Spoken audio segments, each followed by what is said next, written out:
sa Magallanes, Cavite. By the way, ako nga ho pala si Brother Arnold Brillantes. Nakatira po ako sa Magallanes, Cavite. Kasama ko ho sila Brother Wilbert at ang kanyang asawa. Ano? So umalis ho kami ron for about siguro 8:30 kahapon ng umaga. So ina-expect ko ho mga 1 to 2 nandito na ho kami. At hindi ko ho alam pala 6 hours doon na pa lang sa labas ng yung Fatima Catholic.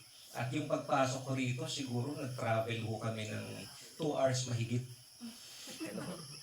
Pagpasok ho namin ng Fatima, malapit lang yan. Pagkatapos siguro ng konkreto, may nakita kang lubak-lubak, tapos konkreto ulit, malapit na yan.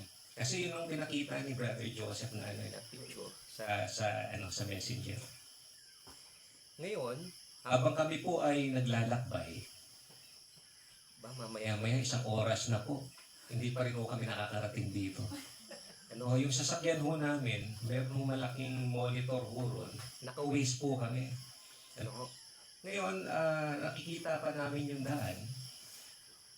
Maya-maya ho, siguro mga 1.5 oras na ho kaming nagda-drive papunta ho rito. Nawala na ho yung kalsada doon sa waste. Nawala na ho yung kalsada. Nakikita na lamang ho namin yung dagat. At least may dagat pa rin.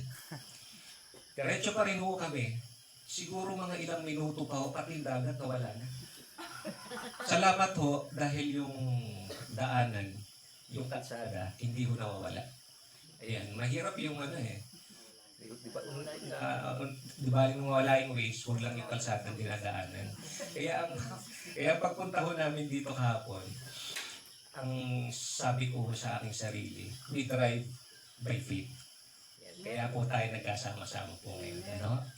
So ito po ay tinulot ng Panginoon, hindi po tsamba or accident, kundi dahil po sa kagustuhan po natin yung desire natin na makarating po rito at sa tulong po ng Panginoon, ng Banal na Espiritu, tayo po ay nagkita-kita. Amen po ba? Amen.